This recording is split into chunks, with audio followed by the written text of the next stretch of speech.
بسم الله الرحمن الرحيم. صلى الله وسلم على نبي الكريم.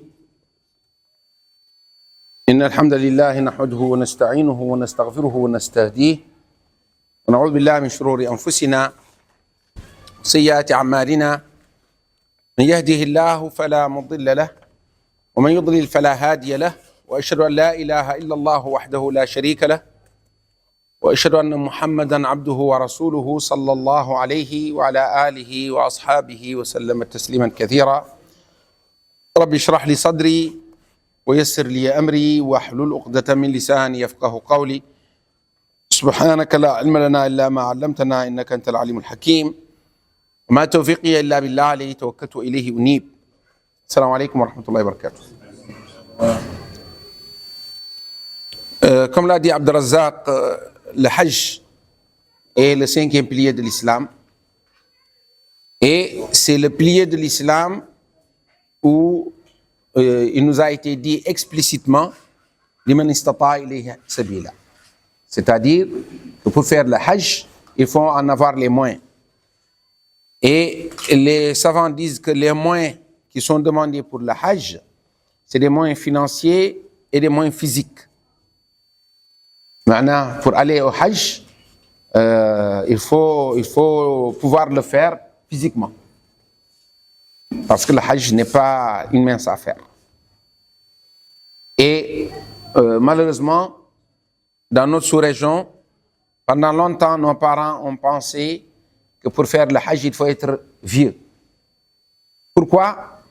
Parce que dans leur entendement du Hajj, le Hajj nous permet qu'on nous pardonne nos péchés. Et donc, pour eux, il faut attendre de faire le maximum de péchés, 70 ans, 80. Comme ça, si on te pardonne, n'est-ce pas, que tu as accumulé beaucoup de... Et je connais l'un des jeunes qui était parti avec nous l'année dernière pour le Hajj. Quand il est revenu, il dit son oncle, ou même un de ses parents lui a dit « Tu es parti très tôt ». Et sous-entendu que bon, il fallait attendre de faire plus de péchés. Alors que ça n'a rien à voir, le Hajj n'a rien à voir avec les péchés, c'est un pilier de l'islam. De la même façon qu'il nous est obligatoire de prier, de jeûner, de donner la zakat, il nous est obligatoire de faire le Hajj si on en a les moyens. Le sujet d'introduction que je voudrais faire, c'est ce que Abdelrazak a appelé les miracles. Bon, on pouvait trouver une autre appellation, mais ici je veux dire que le Hajj est lié à l'appel d'Ibrahim, c'est-à-dire وَأَذِّنْ فِي النَّاسِ بِالْحَجِّ. Ça veut dire que pour aller au Hajj, il faut vraiment que tu sois invité, quoi. Et je vais vous donner des exemples, beaucoup d'exemples que j'ai vécu personnellement, qui montrent que quelquefois tu as les moyens, mais que c'est pas une question de moyens, quoi. Et quelquefois tu as le vouloir, mais c'est pas une question de vouloir, c'est une question de tawfiq.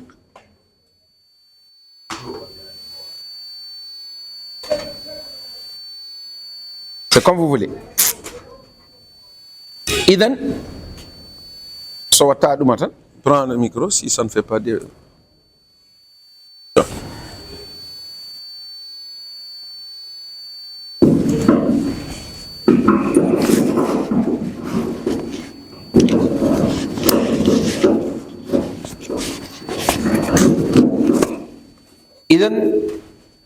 Je disais que quelquefois quelqu'un a les moyens, mais il n'est pas invité. Et quelquefois quelqu'un, il pense qu'il n'est pas sur la liste et il vient.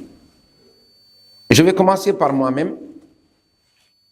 En 2001, je travaille dans une ONG. Et cette ONG amenait les gens au pèlerinage, c'est-à-dire chaque année, ils choisissent quelqu'un qu'ils amènent au pèlerinage. Et moi, je n'étais pas au courant, parce que notre directeur avait décidé, entre lui et lui, quoi, qu'il prend les vieux d'abord, quoi. Donc nous, les jeunes, là, ça peut attendre, quoi. C'est pas pour la même philosophie, mais pour lui, les vieux d'abord. Effectivement, en islam, il y a kabir. C'est-à-dire, si tu veux rendre service, il faut d'abord rendre service aux vieux. Si tu veux donner, donne aux vieux d'abord. Si tu veux, le privilège, quoi. C'est-à-dire, kabir. Donc lui, c'était dans ce sens-là. Et un jour, juste au moment du Hajj, je n'étais pas au courant. Je n'étais pas au courant que le Hajj a été déclenché. À l'époque, les pièces d'identité, c'est nos pièces d'identité jaunes, là. C'est 2001, si vous vous rappelez. Quelque chose en moi m'a dit d'amener ma pièce d'identité. Je ne l'amène jamais au boulot. Ce jour-là, quelque chose m'a dit, prends ta pièce d'identité avec toi. Bon. Pour moi, vous savez, la pièce d'identité, c'est pas lourd, c'est pas... Donc, et quelque chose m'a dit ça, je ne sais pas c'est quoi. J'ai pris ma pièce d'identité avec moi. Je suis allé au boulot, je n'ai rien dans la tête, hein. Et on a commencé à travailler. Et à un moment, notre directeur est venu me voir, il m'a dit, Sarr, tu as ta pièce d'identité. J'ai dit, c'est magique. Le jour où je décide d'amener ma pièce d'identité, notre directeur me demande la pièce. Je lui dis, il m'a donné. Je ne sais pas pourquoi, il ne m'a pas expliqué. Il a pris la pièce et il est parti. J'ai continué à travailler. Pour moi, il n'y avait aucun indicateur, rien. Et le lendemain, il m'a dit, Khalas, tu pars faire tes formalités, tu pars au Hajj. Bismillah.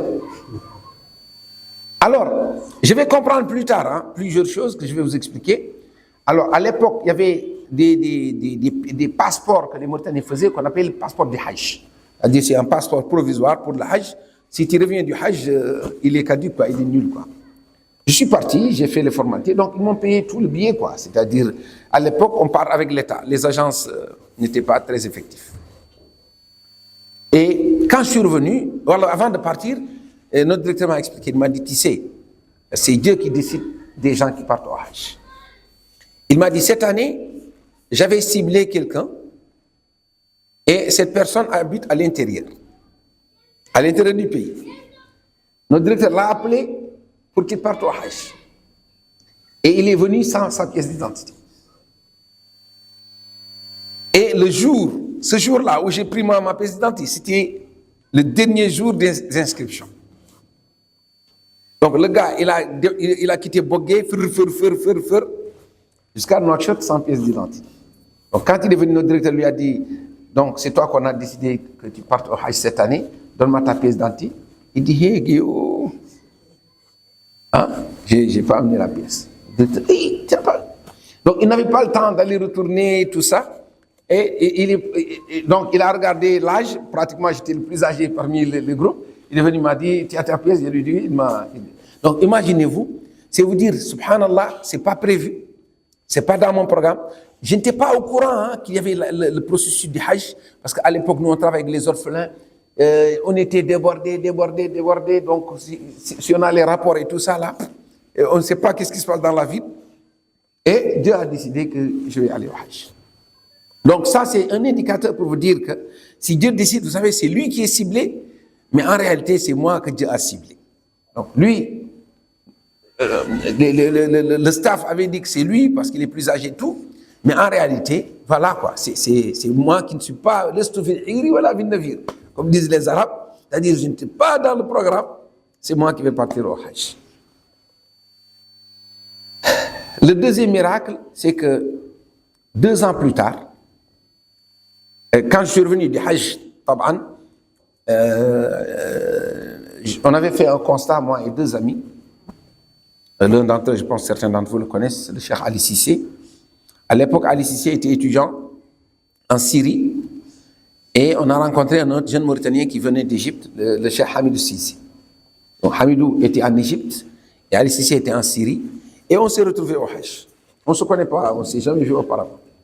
Mais on avait fait le même constat, tous les trois, que les Mauritaniens qui viennent faire le Hajj, surtout la communauté négro-mauritanienne, ils venaient, Allah dit, ils mettent le turban, ils tournent autour de la Kaaba 2-3 fois, et voilà quoi. Et ils reviennent ici, Allah dit, Allah décide. Parce qu'il n'y avait pas l'encadrement, et les gens, le Hajj est pénible, fatigant, et il y a des règles qu'il faut respecter, on reviendra là-dessus. Donc eux, ils faisaient ce qu'ils peuvent. Donc on a fait le constat et on s'est organisé, on a commencé à aider les gens, orienter les gens, etc. Et à mon retour, Donc eux, ils retournaient, lui, Ali retournait en Syrie et Hamidou retournait en Égypte et moi je revenais en Mauritanie.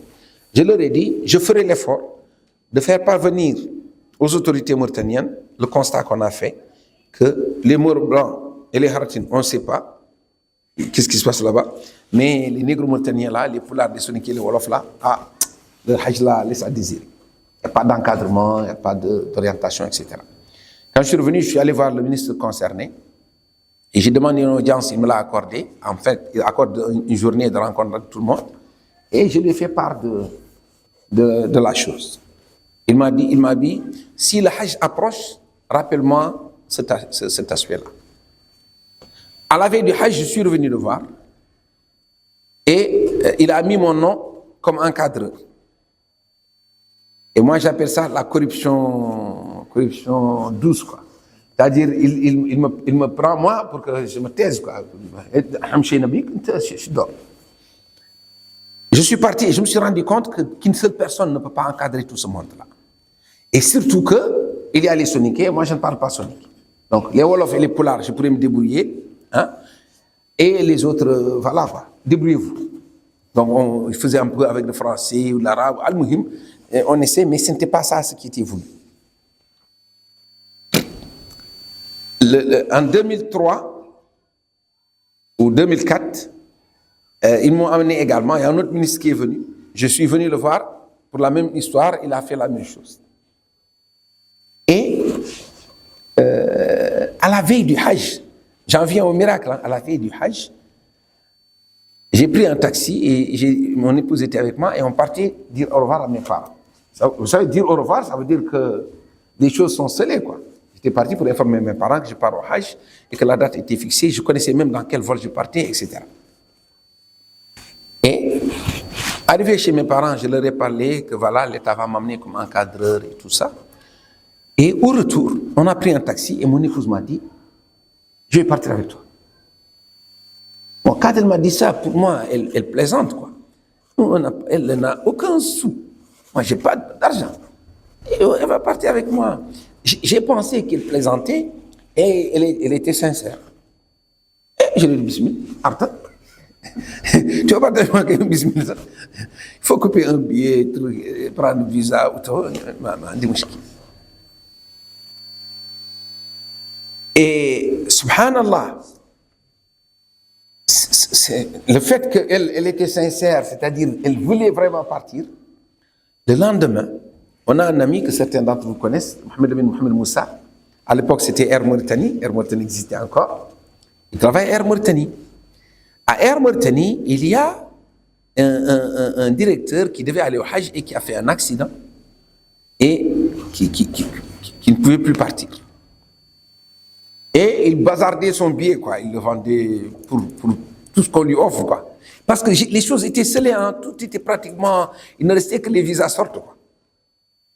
Et regardez, ce mort blanc qui a un accident là, nous, on va être au courant parce que cette dame-là, elle va aller au Hajj. Mohamed Lebe nous a informés. Je ne sais, si je vous dis pourquoi, nous-mêmes, on ne sait pas pourquoi il nous informe, nous. Vous comprenez ce que je suis en train de dire? La même histoire que moi, je vais partir là, la première année, c'est la même histoire qui va se reproduire. Il m'a dit, nous, on a un directeur.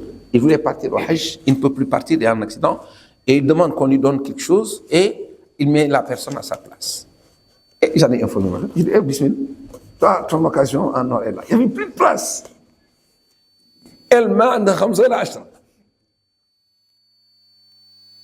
Pour vous dire que c'est Dieu qui fait les choses. Le même jour, le ministère m'a appelé, le ministère des Affaires islamiques. Les 2 premières années qu'ils m'ont amené comme encadré, ils ne me donnent aucun rôle. Moi, j'étais volontaire. Donc, je partais, je suis da'i. Donc, eux, ils me fournissent le billet. Donc, je pars faire la da'wah. Pour moi, enseigner aux gens le hajj. Chacun à qui j'enseigne comment faire le hajj, moi, je gagne 50, 70 hajj, 100 hajj. Et donc, moi, je suis peinard. Le péridium, je ne l'ai même pas mis dans ma tête. Quand je demandais, je ne savais même pas qu'on donnait un péridium aux encadreurs.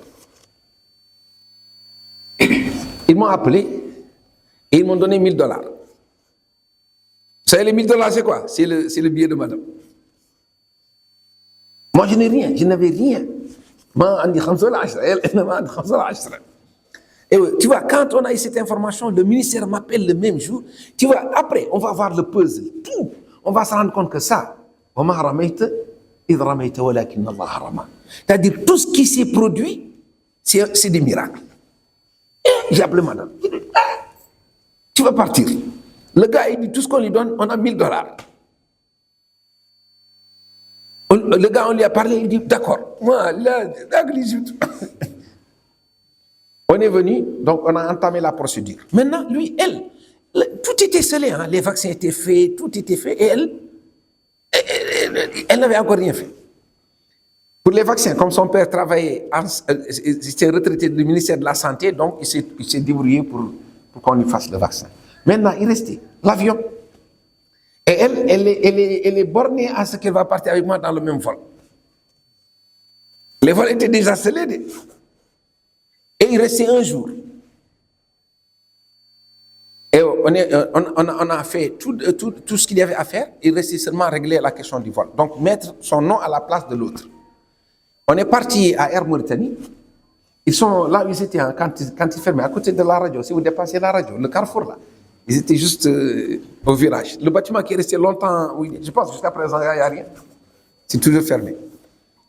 On est venu là-bas ensemble. Et on est venu, je pense, c'était un jeudi. Et à l'époque, c'était encore jeudi, vendredi, le week-end. Jeudi 12h, on a trouvé que les gars avaient déjà tout fermé, quoi. On est venu, nous avons dit, vous êtes venus en retard. Là, ils me venaient. Et je pense le vol, c'était mardi ou mercredi. Et on est venu, ils nous ont dit ça.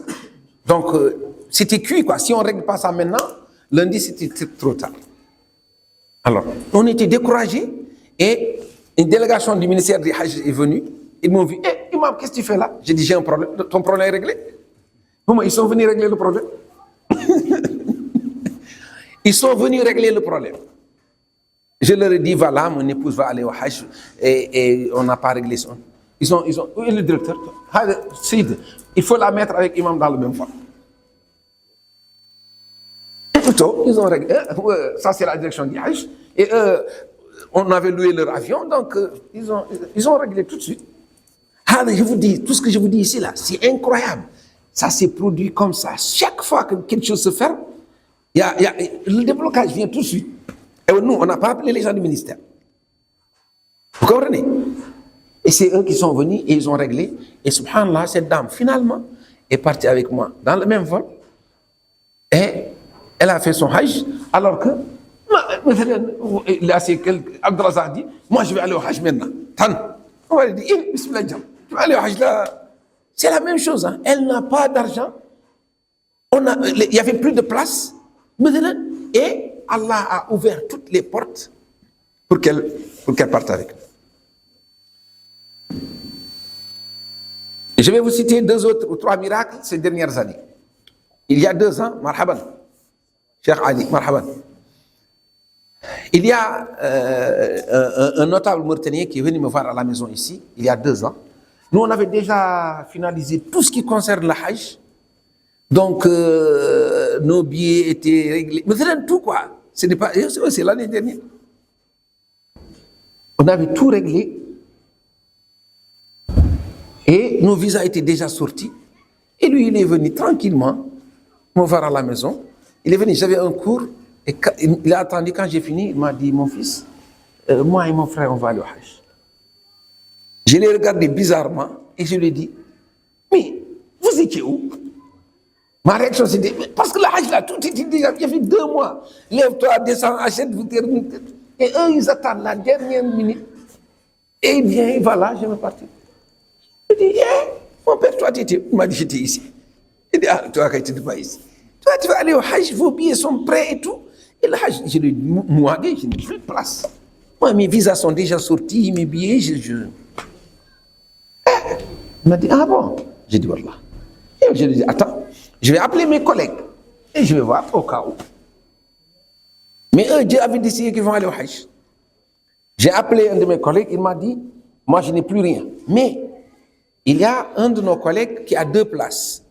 Et il les bazarde. Je ne sais pas il cherche quoi. Parce que le gars là, il retardait un peu la vente pour vendre aux enchères. Et finalement, le gars, c'est devenu un problème parce qu'il n'y avait plus personne qui veut aller. Je lui ai dit, sur le coup, le gars, il contacte l'autre et il n'arrive pas à le joindre. Donc j'ai dit au gars, tu me laisses ton téléphone. Et moi, si le gars m'appelle, s'il y a de la place, c'est bon. Il m'a dit, d'accord, mon fils. Pour moi, j'étais sceptique. Hein, pour moi, ces gens-là, ils ne sont même pas gars. Dans la nuit, le gars m'appelle, il me dit, c'est bon, il lui reste les 2 places. Mais il m'a dit, demain, il faut qu'il règle tout demain, sinon la plateforme va fermer. Et j'ai dit, d'accord. J'ai appelé le gars, allô, c'est bon, amenez-moi vos passeports. Il a dit, mon frère, il est au Sénégal, il n'a pas de passeport.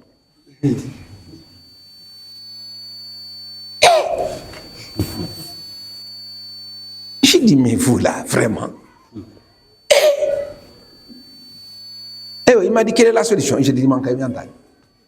La solution, vous n'êtes pas prêt pour voir ce Hajj. Et je lui ai dit, chauve, le gars, il nous donne jusqu'à demain.